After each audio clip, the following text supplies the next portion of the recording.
70 গ্রাম।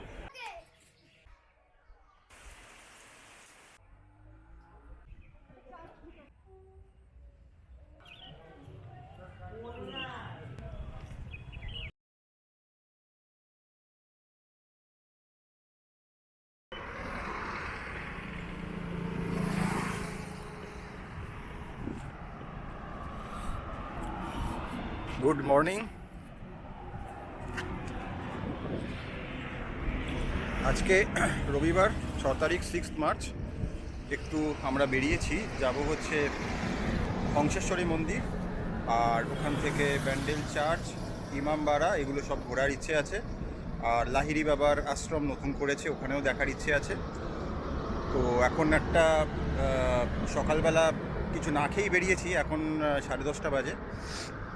আর road side একটা ছোটো দোকানে দাঁড়িয়ে একটু ঘুগনি পাউরুটি খেলাম, চা খাবো, খেয়ে আবার রওনা দেবো। এই হচ্ছে তাপসী, ওখানে বসে আছে। আমার মোটামুটি খাওয়া হয়ে গেছে, এখন চায়ের জন্য ওয়েট করছি। চা খেয়ে আবার বেরোবো আমরা। এই যে চা খাবো, চা। হ্যাঁ, এখন চা খাবো, চা খেয়ে তারপর আবার আমরা রওনা দেবো। আমি মোটামুটি প্ল্যানটা বলে দিলাম। তো গত রবিবারেও এখানে এসেছিলাম আমরা, গত রোববার আমরা সব কিছু কভার করতে পারিনি। এক তো ছিল এখানে বেরিয়েছিলাম দেরিতে, আইডিয়া ছিল না কতটা টাইম লাগবে, কী কী আছে ওখানে। আর ওখানে বেরোনোর পরে জানতে পারলাম ওখানে ইলেকশন চলছে, পুরো ভোট চলছিল। ইমামবাড়া বন্ধ ছিল, তারপরে বৃষ্টি এলো। হ্যাঁ, বৃষ্টি তো ব্যান্ডেল চার্চে যখন ঢুকতে যাচ্ছিলাম তখন পুরো বৃষ্টি এসে গেল, আমরা ব্যাক করে চলে এলাম। তাই আবার আজকে আমরা যাচ্ছি ওখানে। বানাচ্ছ না, ফোটাচ্ছ তুমি? বানানো ছিল?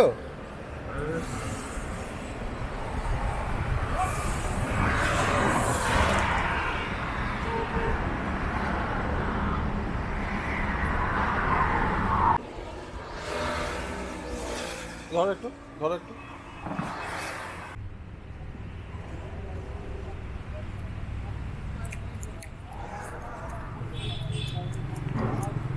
কলকাতার এয়ারপোর্ট অঞ্চল থেকে হংসেশ্বরী মন্দিরের দূরত্ব সাকুল্যে 60 কিলোমিটার মতো।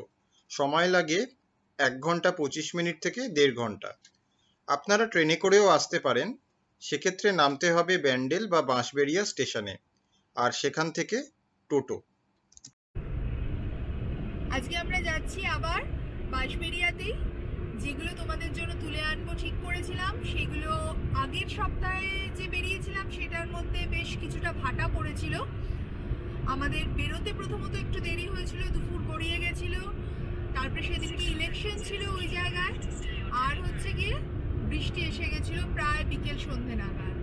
তো এবারে ঠিক বলেছে, এটা 3 নম্বর বার বললো, আগে দুবার ভুল বলে তারপরে ঠিক বললো। তাহলে এবার দেখে নাও আগের বার কি কি হয়েছিল। Happy Sunday. আর আজকে দুপুরবেলা আমরা বেরিয়ে পড়েছি, একটু যাব হংসেশ্বরী মন্দির, আর তার চারপাশে কি কি দেখা যায় একটু ঘুরে দেখবো দ্রষ্টব্যগুলো। আর এইখানে একটু হাইওয়েতে একটু দাঁড়িয়ে পড়েছি, আমরা দিল্লি রোডে আছি। বড় নেন না, 2 কিলো 70 গ্রাম।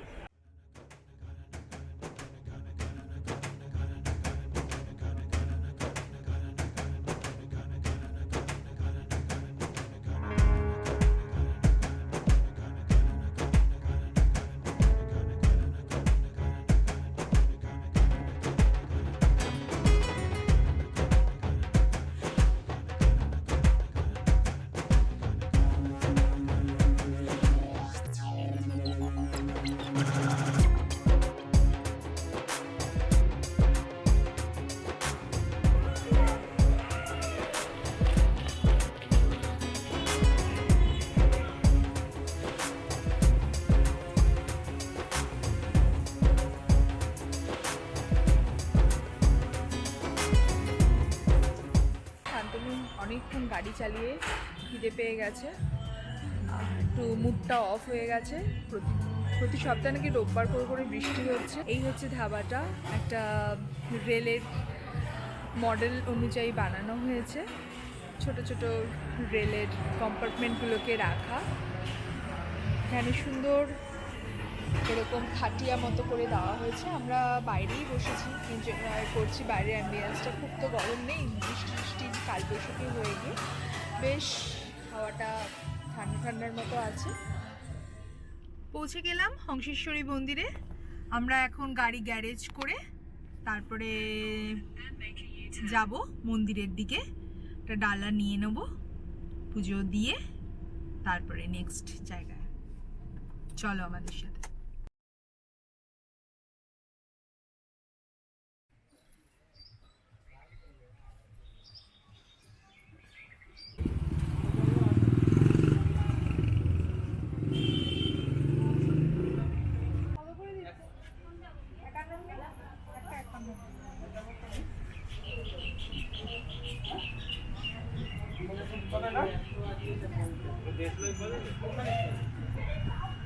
দুপুরবেলা এসছিলাম, বন্ধ ছিল মন্দির বলে, আপনার এখান থেকে নেওয়া হয়নি, ওই জন্য আজকে এখান থেকেই নিচ্ছি। মন্দির প্রাঙ্গণের একটু আগে দেখলাম রং বেরঙের হেয়ার ব্যান্ড বিক্রি হচ্ছে। মন্দিরের গেটের উল্টো দিকে আছে জুতো রাখার ব্যবস্থা। 2 টাকার বিনিময়ে এক জোড়া জুতো রাখার সুবন্দোবস্ত আছে এখানে। না রেখে দাও, হ্যাঁ এখানটা রেখে দাও, কি অসুবিধা। এছাড়া আছে সুলভ শৌচালয়।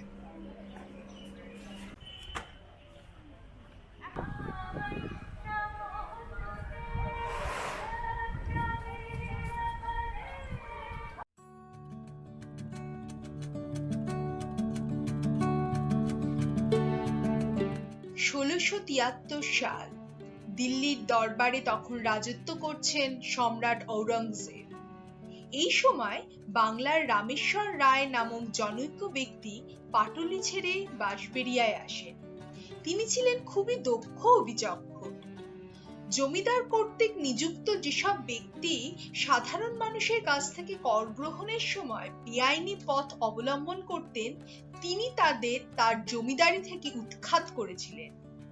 এই খবর মোগল সম্রাটের কাছে পৌঁছতে সম্রাট অতি খুশি হন এবং তাকে 401 বিঘা জমি ও রাজা উপাধি প্রদান করেন।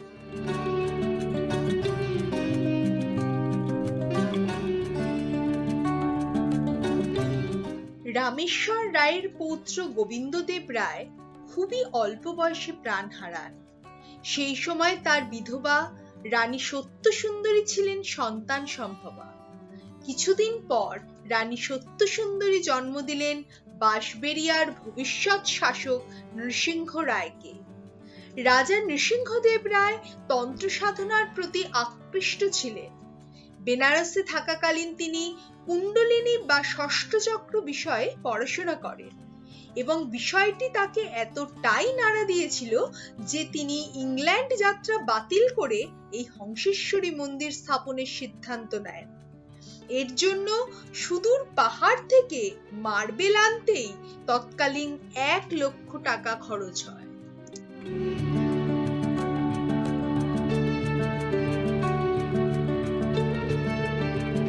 হংসেশ্বরী মন্দিরে মা আদি পরাশক্তি জগৎ জননী দক্ষিণা কালী রূপে পূজিত হন।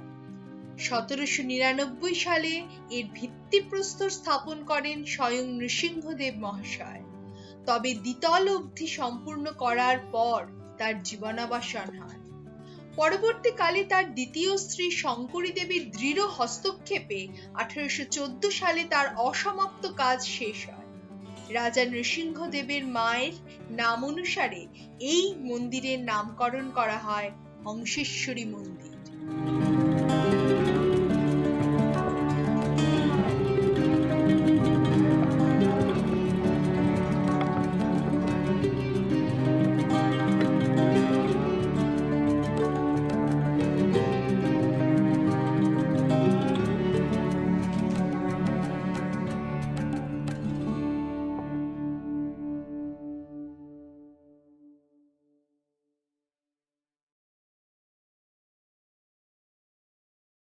মন্দিরের স্থাপত্য কার্য তান্ত্রিক শতচক্র বেদের দোতানা বহন করে। এর কাঠামো মানব শরীরের গঠন অনুকরণে তৈরি করা হয়েছে। উদাহরণস্বরূপ বলা যায়, মন্দিরের 5 তলা মানব শরীরে পঞ্চ ইন্দ্রিয়ের রূপরেখা প্রকাশ করে।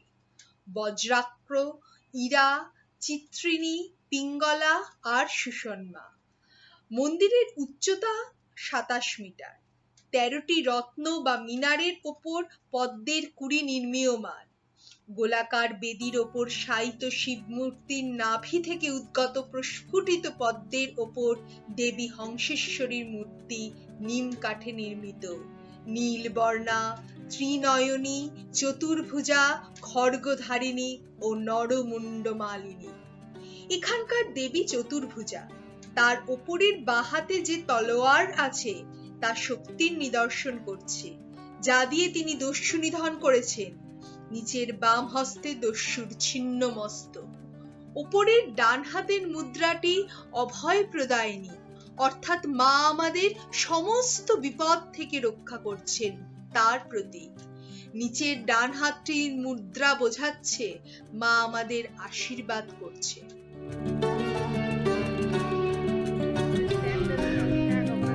ওইখানে স্ট্যান্ড আছে।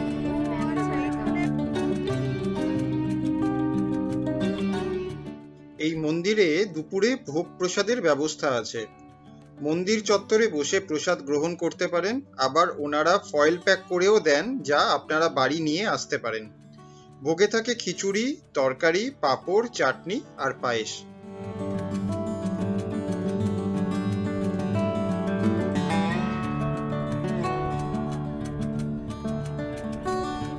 এই মন্দিরের চত্বরেই রয়েছে অনন্ত বাসুদেব মন্দির। রাজা রামেশ্বর দত্ত 1689 সালে এই মন্দির তৈরি করেছিলেন। এই মন্দিরটি বাংলার ঐতিহ্যময় এক রত্ন স্থাপত্য শৈলী বহন করে। মন্দিরের চূড়াটি অষ্টভুজের ন্যায়। এর দেওয়ালে মহাভারত, রামায়ণ ও ভগবান শ্রীকৃষ্ণের লীলা টেরাকোটায় খোদিত রয়েছে। সময়ের সাথে সাথে এই টেরাকোটা আজ ভগ্নপ্রায়। মন্দিরের রক্ষণাবেক্ষণের তাগিদে টেরাকোটার জায়গায় স্থান পেয়েছে ইট। তবুও যেটুকু অবশিষ্ট আছে তা এর পুরাতন সৌন্দর্য ও ভাস্কর্যের সাক্ষ্য বহন করে।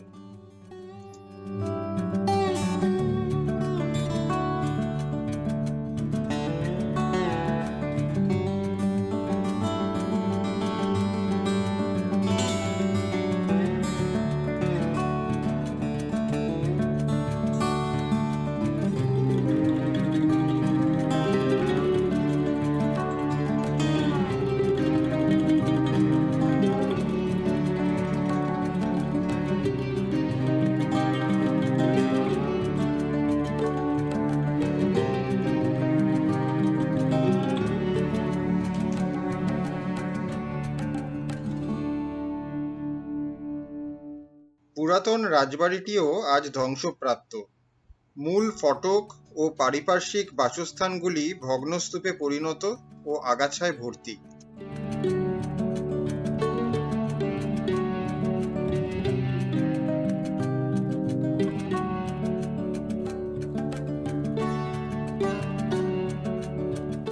রাজার স্থানে জায়গা নিয়েছে রাজনীতি।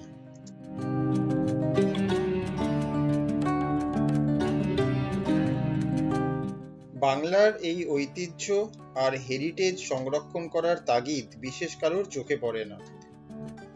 জমিদার বাড়িটি আজও বর্তমান, তবে সেখানে নৃসিংহদেব রায়ের বংশধররা থাকেন কিনা তা আর জানা হয়নি।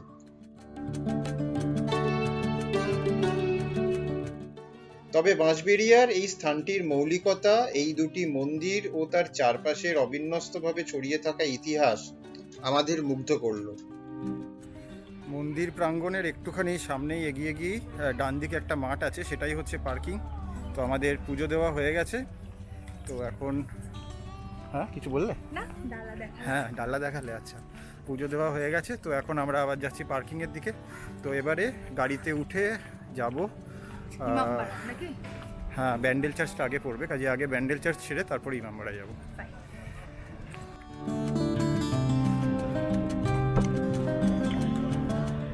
আজ এ পর্যন্তই। পরবর্তী পর্ব নিয়ে আসবো খুব তাড়াতাড়ি। টাটা।